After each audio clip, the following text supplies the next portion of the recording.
Ce husky monopolisait toujours la seule source d'eau. Chaque fois qu'un chien s'en approchait, il l'effrayait brutalement. Les autres chiens se plaignaient, mais aucun n'osait résister. En tant que chef de l'équipe de traîneau, tous étaient sous son contrôle, et il en profitait pour intimider les autres. Mais le nouveau venu, Buck, était différent. Il marcha vers la glace devant le husky et creusa facilement un trou permettant à l'eau de jaillir. Tous les chiens se rassemblèrent autour de Buck, qui les accueillit chaleureusement et partagea généreusement l'eau. Le husky, voyant cela, se sentit menacé et crut que Buck défiait sa position, pensant que courir plus vite suffirait à gagner le cœur de son maître. Mais il ignorait que la vraie qualité d'un chien de tête est de toucher l'âme de ceux qui l'entourent. Ce jour-là, alors que la femme explorait le sentier, la glace céda soudain et elle tomba dans le lac gelé.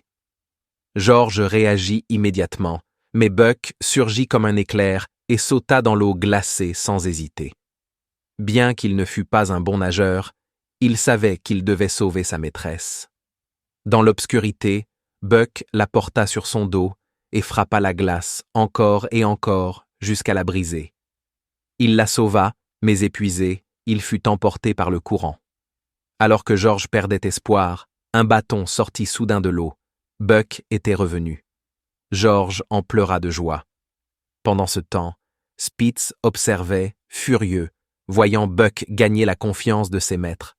Une nuit, Buck poursuivit un lapin, mais au lieu de le tuer, il le relâcha. C'était son jeu favori.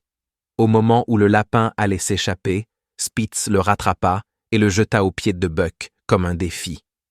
La bataille était inévitable. Spitz attaqua le premier et renversa Buck, qui perdit sa volonté et crut que c'était la fin. Mais un chien, d'une voix rauque, l'appela. Cette voix ralluma l'espoir. Buck se releva, retrouva son instinct sauvage et se battit pour lui et pour tous ses compagnons. Voyant Buck debout et déterminé, tous les chiens se rangèrent derrière lui. Spitz comprit qu'il avait perdu. À cet instant, un nouveau leader était né et Buck gagna le respect de tous.